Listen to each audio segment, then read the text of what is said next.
Thank you so much, Katie, and hello and welcome, ladies and gentlemen. Yes, this is a full house. We have one chair available on your right-hand side on line number 1. So one chair is available.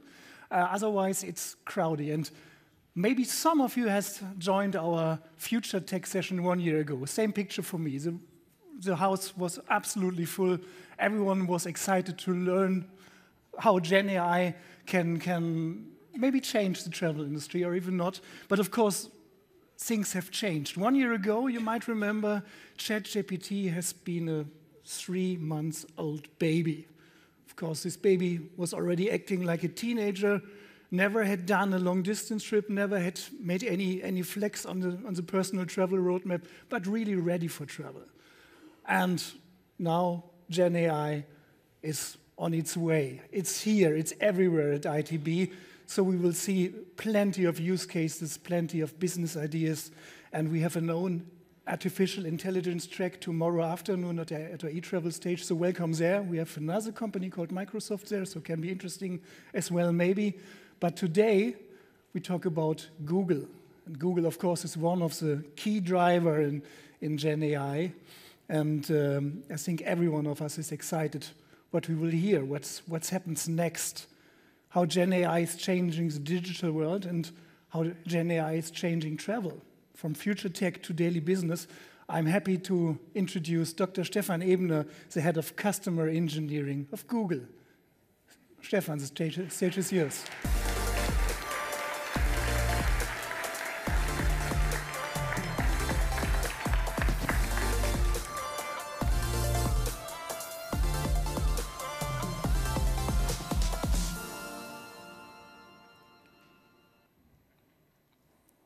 There is a secret. The world has dramatically changed.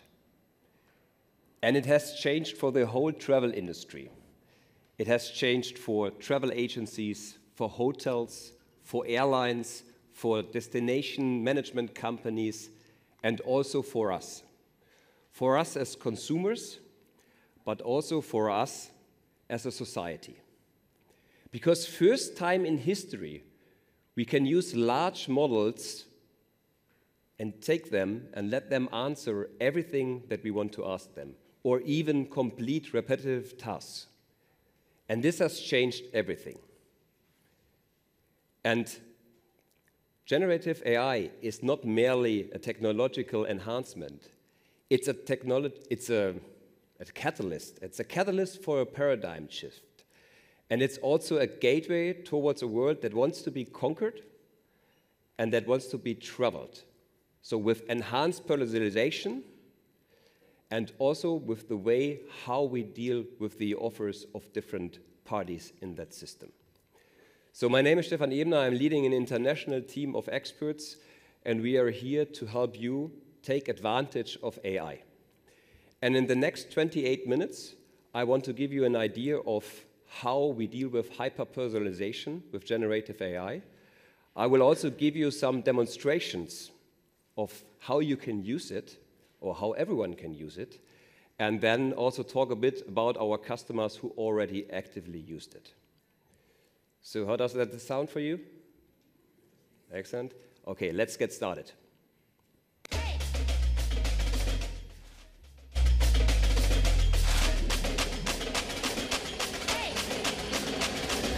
I'ma make them talk like, whoa. Move fast, move slow. Catch me on a roll. Come say hello. 3, 2, 1, let's go.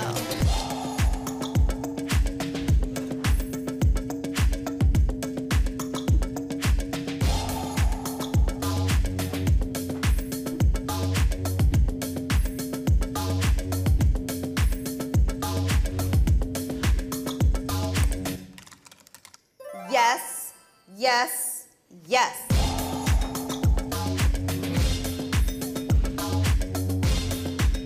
Come say hello. 3, 2, 1, let's go.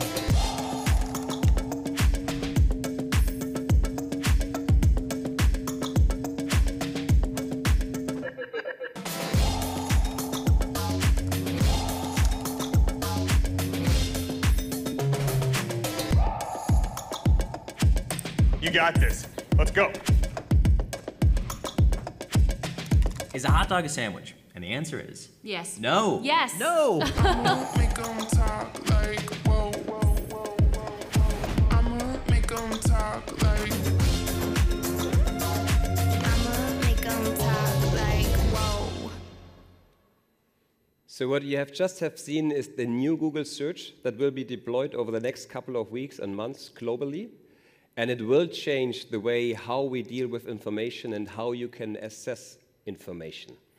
And this will also have a huge impact to the travel industry.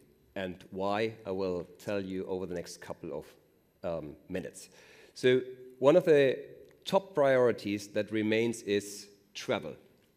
And I think it's interestingly to see that we are back on the level before COVID. So in terms of what are people willing to spend? And from that perspective, a lot of people are really willing to put money into a once-in-a-lifetime travel and trip, and there they are looking for inspirations. They are looking for the next big thing, the next big spot where they can travel to. And I'm pretty sure I'm not surprising you in saying the world is still digital and remains digital. So I don't know how you are figuring out where you want to travel next. I personally always go into Google Images and first of all look for the country, maybe the city, the best beach. So I'm that kind of person that are triggered visually. I hate the small blue links you have to follow or that lengthy travel blogs you have to read through. So Instagram, Google Images is my best friend in just having an idea where to go next. And the millennials, the Gen Z, are all in that kind of a visual search. And this is also how you win your travelers, about having great visuals. And in the end, and this is the other thing, is people are investing a lot of time in planning their trips. And here come one of the truths behind that. So most of people spending more time in planning, preparing, and even dreaming of the trip instead of the trip itself. And that's crazy, right? So the preparation time is so tough. And if you think about like traveling with your family, for example, with your small son, it's really complex because you have to figure out the right hotel. You need a king's bed instead of a queen's bed. And all these kind of arrangements make it really hard, especially for a more lengthy travel. But you know what? GenAI can help you with that because it makes planning of trips a way easier, and even if they are really, really complex. And what I want to demonstrate to you next is a hyper-personalized travel assistant, helping you by, first of all, planning the trip, but then also connecting businesses to new customers in a way that never was done before. So let me introduce to Gemini, and I'm pretty sure you already heard about Gemini. It's our latest and greatest model. It's available in over 40 different languages, 220 different countries and territories. It's a real-time, fully integrated, multimodal, and free of charge system you can use. And this connects also the power of the rest of the Google platform and what I said in real time, but also with all the other information that is available out there. So I thought, let's give you a nice demo about how we actually can do that. So let me do one thing. Oops. Give me a second. So here we go. So this is my personal assistant, and I'm now saying, oops, give me a second. So I start with like, hi, it's me. Okay, and then I found a nice picture where I want to go. And this is, I'm pretty sure some of you maybe know that. Some have seen that before? Any guesses? Yeah, Schloss Neuschwanstein in beautiful Bavaria. So just uploaded that, and then I said, okay, let's go, what and where is this? Because this is exactly how Gen Z and this kind of millennials are trying to identify the next trip. And then you see, okay, let me just go down here a bit. Okay, it's actually Schloss Neuschwanstein. And anything else to do? And let's say, okay, let me, I just copy the phrase to make it a bit easier. I'm not the fastest typer. Oh, looks beautiful. Which hotels are close by? So now in real time, Google will be queried and ask for my preferences. There are some spa and wellness areas I used to stay. So, okay, yes, please. Oops, yes, please.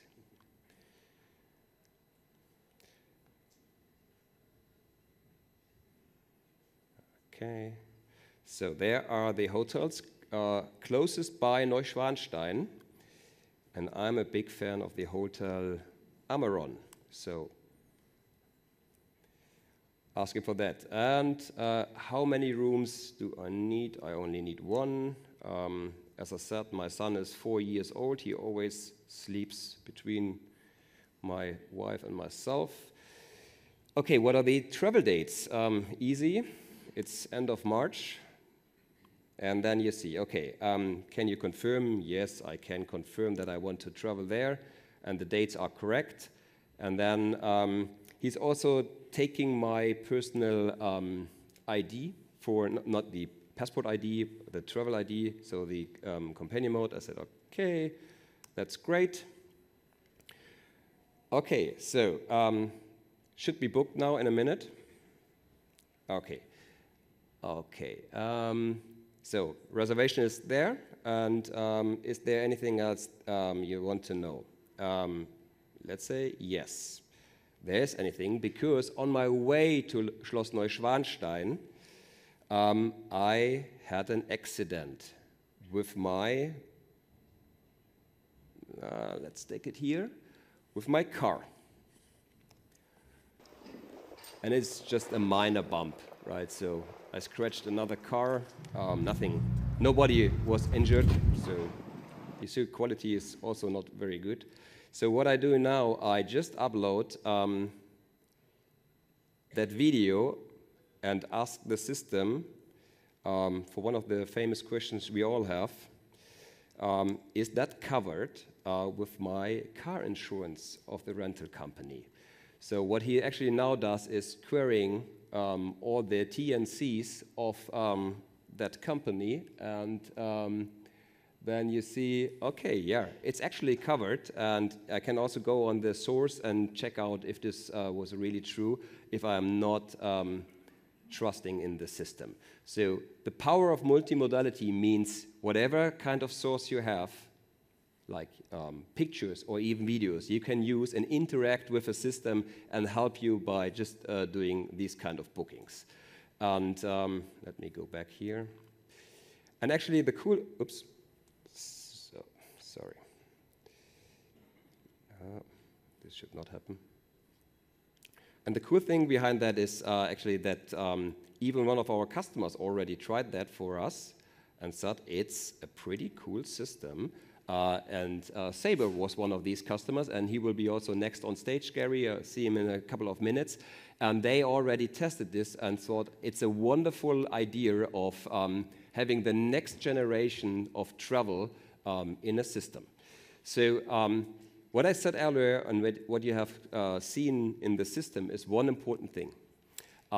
It's connecting the whole platform. It's connecting the ecosystem of Google, because we are always like figuring out, discussing a lot about the model, who is the largest model, what is the other model, but it's more about the platform. The platform is the most important part, and connecting in real time different sources of information and providing it to you as a customer or to you as the business and then to your customers. And I think this is the unique thing that Google can provide like no one else. And when you start thinking about your next trip, you should always use both brain parts. So the left side and the right side. Why? Because the left side is more the deductive brain. So it's there for decision making. So for example, dynamic pricing, or for example, optimizing of your ads campaigns. And the right brain is more the inductive brain. This is where generative AI happens, where the creativity is there. And this, for example, is then used for that multimodality, but also for everything related to large text. So let me give you an example of the left brain, first of all, and this is a nice example of L-Tour. You all know L-Tour, last-minute travel agent that helping you finding the most attractive offering for your summer vacation. And their business objective was it to maximize conversion value. Right? And during their brand campaigns they just released, they figured out they weren't always optimized towards conversion value. So they then moved into the ROAS, so that's the return on ad spend. And during the first test, they were able to increase that revenue by 32% and a click rate of 28%. So then they implemented the system, and the comparison between before implementing and after implementing was then a boost on 25% in revenue. And I think this is just the traditional part of what we can do with AI. This has nothing to do with GenAI, because GenAI is even more powerful. Let me give you another quick example. And this is about how we can use multimodality in a totally different way. Now think about these kind of Airbnbs, for example, or hotel and apartment offerings. You want to be new on the market, you want to maybe then having advertising. And there I want to just give you another cool example. And this is what you now see is like the back end. That's only for developers, so don't be afraid. But I think the power is still there. So what I'm doing is like, I just want to have a description of an offer to my customers. So what I do here is I insert a media. Let me take a home rental video. Oops, this one. And then what you can see is it's a video where one of our customers is going to his beautiful apartment that should be available over one of the platforms for renting, right? So what we are missing is the description of what we actually can see. So the first idea is I just let Gemini write an output of what he, she, it has seen, right? So it has seen. So it takes a moment. So what you see now is actually the output of the system with all the, for example, components, objects, and even the floor plan in a nice description.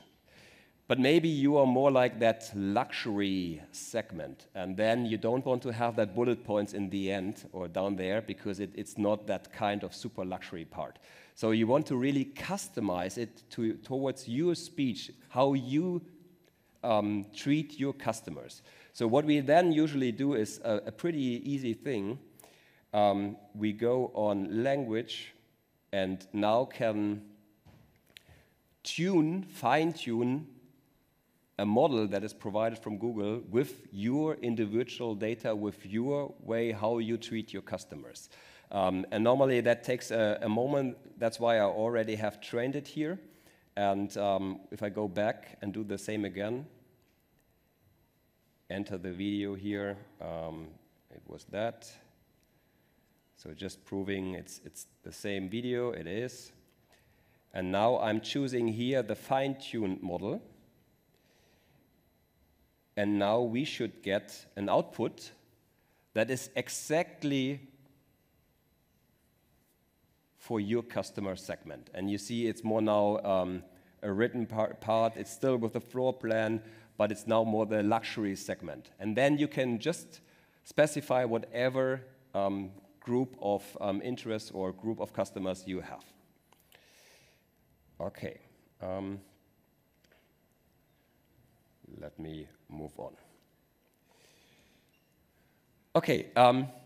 One of the major discussions that you maybe have seen in press so far was around the number of tokens of models. Actually, you don't have to care about that because it doesn't matter. It matters for one specific thing. It matters because of context. As larger or as many tokens you have, as more information that system can maintain. And for the travel industry, it is super important that you always have as much as possible of information what's currently going on. Let's say, for example, there is a country where our Auswärtiges Amt is not recommending you to travel to. So then it's good to know that. And that's a matter of context. So the current size that we can propose is 1 million. That means we can load every single log file of the Apollo 11 mission from the Earth to the Moon and request every single kind of information. And in research, there were already tested 10 million. That means you can even load fully videos and get every kind of information. I'm always a fan of learning from other industries and then transforming that and putting it into a new industry. And I thought it's a wonderful idea for you to learn from the food ordering industry. So why? Why does that matter? And the simple reason is, if you think about these kind of aggregators like Booking.com or any other Trivago, for example, then there are thousands of different offerings in the system. And you want to have the best offer for your request. And when you go to a Wendy drive-through, you see that nice statement, I want to order 2 hamburgers. It's a mess. So sometimes they don't understand you, but also it's really, really hard to put that down, to give you a very personalized experience. And there's a lot of friction. And I guess you all know that you're traveling or you want to travel, you want to book something, and then you have to jump from the one page to the other. You're checking different hotel prices because the system is really sometimes not able to just give you the best output. So, a question to you, and please try to remember the number you will have in mind. How many ordering combinations are there for a single hamburger using all the items in a menu to order? So if I want to have like the Dave's Double, think about a number of combinations for having a menu. So drinks, pommes, fries, hamburger, okay? Think about a number and keep that in mind, okay? And we are now comparing all the different things. So first of all, combinations for rallies is only 1,300 different combinations. Anyone thought of a lower number? No, okay, good. Cars Junior, almost 2,200 combinations. Still quite a lot. The famous Big Mac, 65,000 combinations just for ordering that in a menu, right? So save a menu maybe. And by the way, McDonald's spent millions of dollars just to optimizing these kind of menus. Okay, but this is not the end. Burger King, 165,000 combinations, right? And I mean, now think once again about Booking, for example. How many hotels, how many different offerings they have in the back end they are referring to. Burger King, come on, not a lot. But it's not the end of the story. Jack in the Box, 630,000 combinations. So let me call out one person here with the number. What number do you have in your mind? More than that? You don't know? You forgot your number? Okay. Maybe you? Different number? 1 million. Oh, okay, that's a lot. Unfortunately, so let me check. 203 billion combinations for Dave's double. By the way, they have 661 different drinks, just to be precise. So that means Wendy's has more combination than number of atoms in the observable universe. Why that matter? Scale matters. This is not a typical AI problem. You can't solve it with traditional AI. What you need to do is you move into the GenAI field because it's not anymore rule-based. It has a totally different approach. And why I'm highlighting that to you is the most important thing. If you believe in GenAI, if you think about GenAI, you have to think like a trainee in your company in the first year. So he can speak, he knows a lot about the word, but he has no clue about what you're doing in your company and how you're serving your customers, right? You have to teach him or her from scratch. And this is exactly how you treat a large language model in the field of generative AI. So we give you the tool, we give you a lot of basic knowledge that we have trained, but then you need to start to take it and make it really customized for your business objective. And it's not about choosing the right AI tool, it's about aligning it with your business objective. And here, also, the model itself is not the most important thing. The most important thing is the platform and the real-time capabilities that we can provide here. So please, always focus on the solution, right? And you never can solve a problem with the same mindset that have caused that, right? You need to get out of that. And before I hand over to Dirk, let me just give you a final thought about that. So a couple of years ago, I bought a 3D printer, right? So to assemble on my own. So that's now geek stuff, okay? So this size, 1 meter by 1 meter, and you can print really large stuff, right? And then I built that. It took 1 month to build that printer. And then I downloaded the first model from the internet, thought, okay, let's do the first amazing print. And you know what? It looked really shitty. A lot of blobs, streams, and I was totally disappointed. So I thought, okay, let's go into a community, let's get help. And but there are so many parameters you can tune, like the flow, like the heat bed, the heat itself, the different filaments, and so on and so on. So it took another month to optimize that. And then you have a universal platform. And the cool stuff is you can now download ready-to-deploy models. Just download, print it, ready. I can solve everything with that. But you can also customize it to your own problems and use it for you. And I think this is always the greatest thing. If you have something in mind, you just try to construct it in a computer and then print it and make it reality. And then there is a benefit out of that.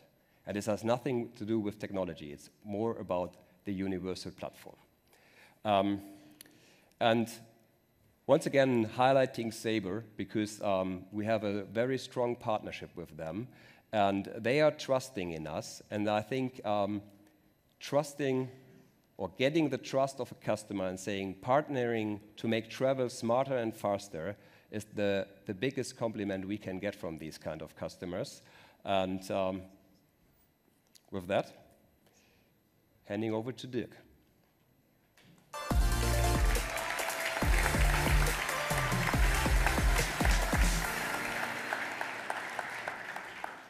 Stefan, thank you so much. It was highly impressive, I think. So it's all a matter of context. You say, let's bring in some context. We learned the hyper-personalized travel assistance is on its way. Is it even there? I don't know, but it's coming soon. So is there anything that can surprise us next year at ITB Convention 2025? Yeah. So Thank you for the question, Dirk. First of all, I think what I have demonstrated is that kind of multimodality, right? So videos, pictures, for example, supporting the different generations and how they actually trying to find the next spot.